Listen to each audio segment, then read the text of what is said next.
Alors bonjour mes chers élèves. Dans cette activité numéro 4, qu'est-ce qu'on va voir? On va voir comment on fait la réalisation d'un dessin scientifique. Après chaque observation microscopique, on a besoin de déceler qu'est-ce qu'on a observé. Alors, on a des règles à suivre pour faire un bon dessin. Alors, quelles sont ces règles? Ou bien, quel est le règlement à suivre pour faire un dessin correct? Alors, s'il vous plaît, premièrement, on a besoin de matériel. Quel matériel? On a besoin de faire un dessin, on a besoin d'un crayon, on n'a pas le droit d'utiliser un stylo sur la feuille de dessin. Et on peut utiliser la feuille, soit cette forme-là, forme portrait, ou bien sous cette forme-là, forme paysage. On peut utiliser la feuille de dessin, soit cette forme, ou bien sous cette forme-là. Très bien. Prenez par exemple, si on peut travailler sur la feuille format paysage, pour dessiner un dessin, il faut faire le dessin au milieu de la feuille. Il faut faire le dessin au milieu de la feuille, pas au bord de la feuille, mais au milieu de la feuille. Comme vous voyez, voilà, ça c'est un dessin au milieu de la feuille. Alors, le milieu, il est réservé pour le dessin.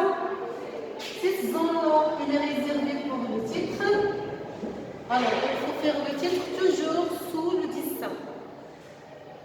Au bord de dessin, ça veut dire à gauche ou bien à droite, c'est une zone réservée pour la légende.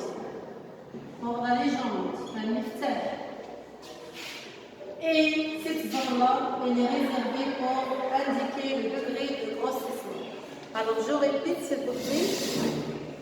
Alors, si on utilise la feuille sous cette forme, au milieu de la feuille, qu'est-ce qu'il faut faire? Il faut dessiner.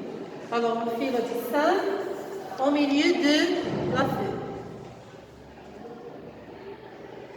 Alors, sous le dessin, qu'est-ce qu'on fait? Le titre. Alors, le titre doit être toujours sous le dessin. Ce n'est pas sur le dessin, mais sous le dessin. Titre. Alors, le titre sur le dessin, et cette zone-là, elle est réservée pour la légende. Mystère. Alors, voilà, cette zone-là réservée pour la légende. Et cette zone, elle est réservée pour indiquer le degré de grossissement. Ici, par exemple, multiplier fois 40. Ça, c'est le degré de grossissement. Vous avez compris? Alors, je répète, pour faire un bon dessin, ou bien un dessin scientifique correct, après chaque observation microscopique, on a besoin de respecter quelques règles. Quelles sont ces règles à respecter? Premièrement, il faut faire le dessin au milieu de la feuille. Enfin, il faut écrire le titre toujours sous le dessin. Ce n'est pas sur le dessin, mais sous le dessin. Il faut souligner des traits horizontaux et en parallèle pour faire la légende, pour indiquer la légende.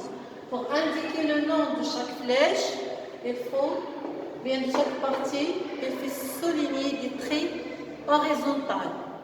Il ne faut pas que les traits soient croisés.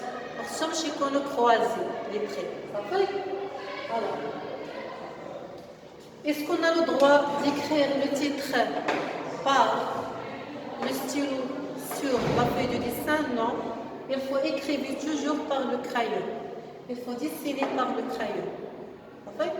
إذا ليس لدي الحق لاستعمال قلم حبر على ورقة الرسم، بل فقط استعمال قلم رصاص جد مبرد لكتابة العنوان للرسم وكذلك لكتابة المفتاح. صحيح؟ لا يجب الضغط على قلم الرصاص. لا نستعمل أدوات الهندسية للرسم، بل فقط نستعملها لإنجاز الأسهم.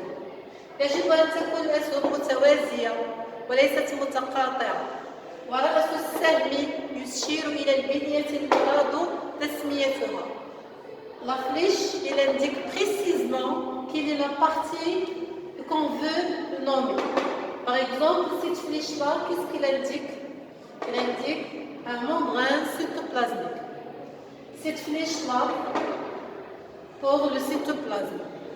Alors que la troisième flèche, elle indique le noyau. Il va vers le noyau, précisément vers le noyau.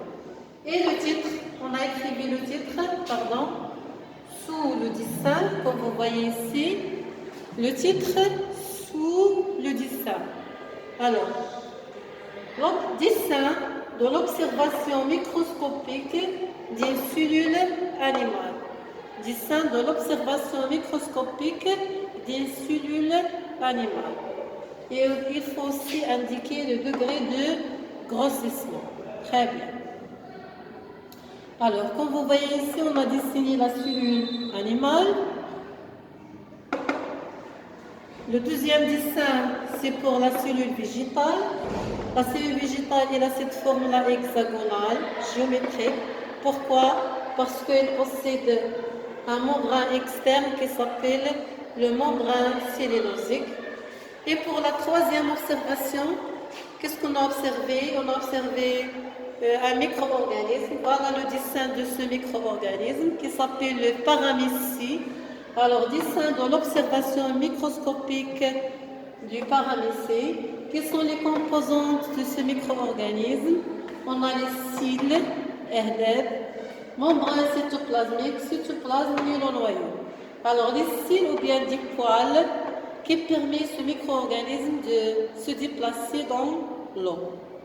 Alors, s'il vous plaît, comment on va faire notre dessin? Puisque on a 3 dessins. Alors, s'il vous plaît. Alors, on a 3 dessins. Comment on va faire ces 3 dessins? Alors, on va prendre la feuille de dessin.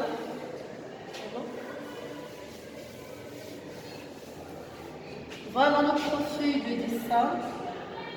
On va souligner des traits qui séparent la feuille en 3 parties égales. Dans cette partie-là, on va dessiner la cellule animale. Dans cette partie-là, on va dessiner la cellule végétale. Et dans la troisième partie, on va dessiner le micro-organisme, le paramécie. Sans oublier d'écrire la légende de chaque dessin, le titre et le degré de grossissement. Mais toujours en respectant les règles de dessin. Merci et au revoir.